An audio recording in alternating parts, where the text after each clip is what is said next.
this particular sewing machine is from Elias Howe. Elias Howe has the bragging rights of creating the first workable sewing machine in the sewing machine history. His was the first doable machine. So he got the bragging rights, so everybody had to pay Mr. Howe a royalty for when they made their machines, including Mr. Singer.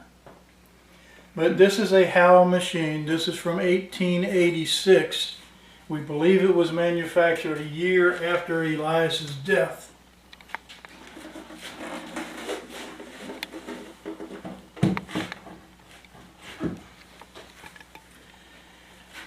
It's a fairly plain machine.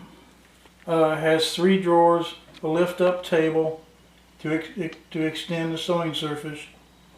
But that's it. Just 3 drawers and kind of a high arm, large sewing machine head, which was a little unusual in the 1880s for this large a machine to be a home machine.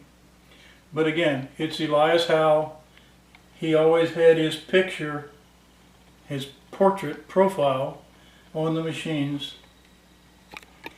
And if we can get a close-up of the foot pedal for the base, it says the Howe Machine Company in Bridgeport, Connecticut, USA.